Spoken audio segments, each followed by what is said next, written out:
नमस्कार, SBT news में आपका स्वागत है। पेश है 18 जनवरी शनिवार दोपहर 3:15 बजे राजस्थान की 15 बड़ी खबरें। सबसे पहले एक नजर डालते हैं आज की हेडलाइंस पर। राजनाथ महाकुंभ पहुंचे, गंगा स्नान करेंगे। पीएम मोदी ने 65 लाख सम्मानित संपत्ति कार्ड बांटे। केजरीवाल बोले किराएदारों को फ्री बिजली पानी देंगे।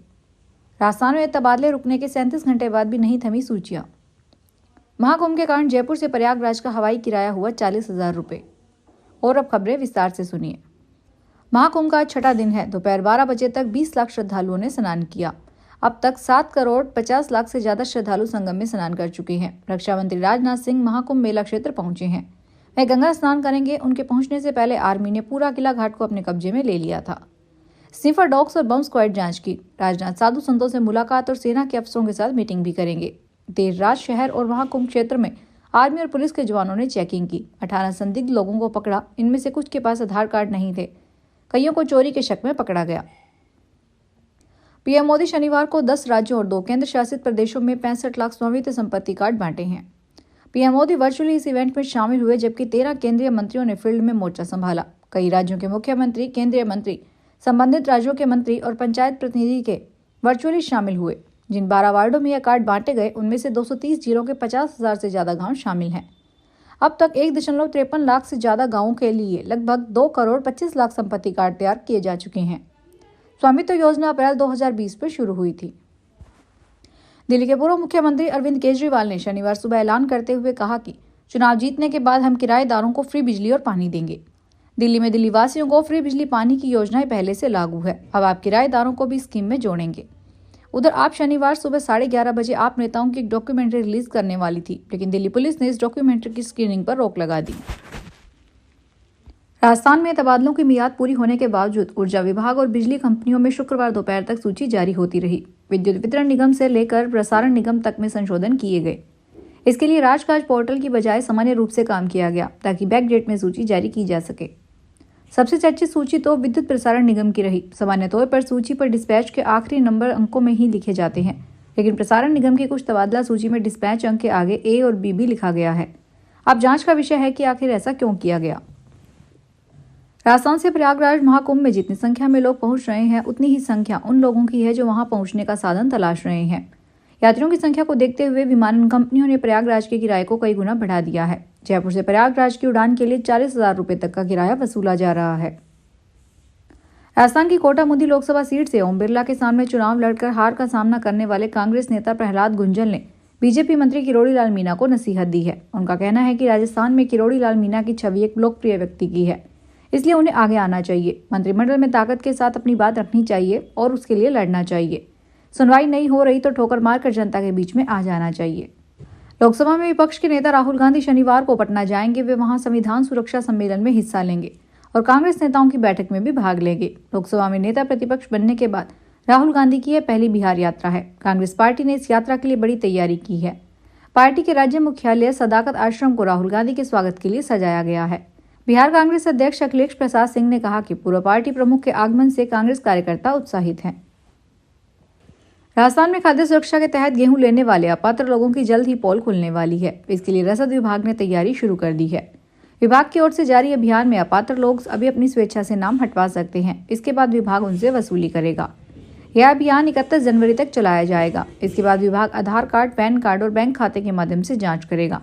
अपात्र पाए गए लोगों से 27 रुपये किलो के हिसाब से वसूली की जाएगी। जेल में बंद नरेश मीणा के लिए आंदोलन तेज किया गया है। राजस्थान में कांग्रेस नेता प्रहलाद गुंजल ने ऐलान किया कि सरकार को 1 सप्ताह का अल्टीमेटम दिया गया है। यदि इस अवधि में सरकार समरावता प्रकरण की न्यायिक जांच नहीं करवाती है तो 24 फरवरी को बड़ी बैठक होगी, जिसमें आर पार की लड़ाई का ऐलान होगा। प्रहलाद गुंजल ने आरोप लगाते हुए कहा कि पुलिस ने निर्दोष लोगों को फंसाया है और खुद ही गाड़ियों, घरों को जलाकर आम युवाओं को आरोपी बनाया है। यदि निर्दोष लोगों को नहीं छोड़ा गया तो 24 जनवरी को विधानसभा कूच और जयपुर घेराव का ऐलान करेंगे। रेलवे ने पंजाब से होकर जम्मू जाने वाली 65 ट्रेनें रद्द कर दी है। जालंधर और जम्मू के बीच पटरियों की मरम्मत के कारण ये फैसला लिया गया है। इस दौरान कुल 90 ट्रेनें प्रभावित होगी, जिनमें से 65 ट्रेनें रद्द की गई है। 6 ट्रेनों के समय में बदलाव किया गया है और 19 रेलगाड़ियों को अगले कुछ दिनों के लिए रोका गया है। इसके चलते यात्रियों को भारी परेशानी का सामना करना पड़ेगा। जिन ट्रेनों को रद्द किया गया है उनमें जम्मू तवी से सिलाए दल, पटना से जम्मू तवी, तिरुपति से जम्मू तवी, अजमेर, हुजूर साहिब नांदेड़ से जम्मू तवी आदि शामिल है। इस हफ्ते सोना चांदी के दाम में तेजी देखने को मिली है। India Boolean and jewellers association के अनुसार पिछले शनिवार यानी 11 जनवरी को 10 ग्राम 24 कैरेट गोल्ड का दाम 78,018 रुपए था, जो अब यानी 18 जनवरी को 79,239 रुपए पर पहुंच गया है। यानी इस हफ्ते इसके दाम 1,221 रुपए बढ़े हैं। वहीं इस हफ्ते चांदी 552 रुपए महंगी होकर 90,820 रुपए प्रति किलो पर पहुंच गई है। पिछले शनिवार को ये 90,268 रुपए प्रति किलो पर थी। कंगना रनौत की फिल्म इमरजेंसी 17 जनवरी को रिलीज हो चुकी है। इस बीच एक्ट्रेस का एक वीडियो सामने आया है जिसमें वह अनुपम खेर के साथ आध्यात्मिक गुरु सदगुरु को फूलों का गुलदस्ता दे रही है और उनके पांव छूते नजर आ रही है। दरअसल 17 जनवरी को जुहू के पीवीआर में फिल्म इमरजेंसी की स्पेशल स्क्रीनिंग रखी गई थी, जहां आध्यात्मिक गुरु सदगुरु भी पहुंचे थे। इसी दौरान अभिनेत्री कंगना और अनुपम खेर ने उनका स्वागत किया, साथ ही फिल्म की सफलता के लिए आशीर्वाद भी लिया। पंजाब के बिगड़ रहे मौसम के बीच वाहन चालकों के लिए 19 जनवरी तक ऑरेंज अलर्ट जारी किया गया है। घने कोहरे के कारण विजिबिलिटी भी कम होगी। इससे वाहन चालकों को अपने गंतव्य तक पहुंचने के लिए बेहद परेशानी का सामना करना पड़ सकता है।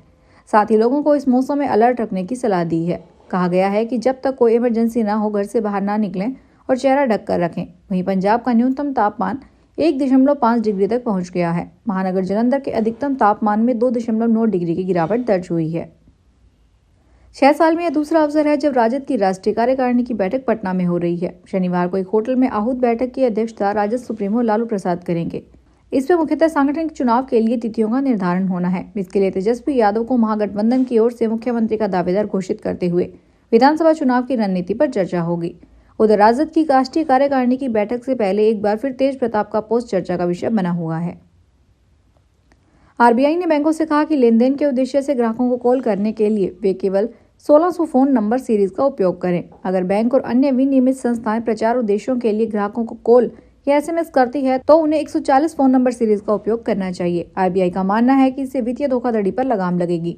इसके अलावा आरबीआई ने बैंक और अन्य विनियमित संस्थाओं को अपने ग्राहक डेटाबेस की निगरानी करने और अनुपयोगी डेटा हटाने के लिए कहा है। फिलहाल इस बुलेटिन में इतना ही, फिर हाजिर होंगे बड़ी खबरों के साथ।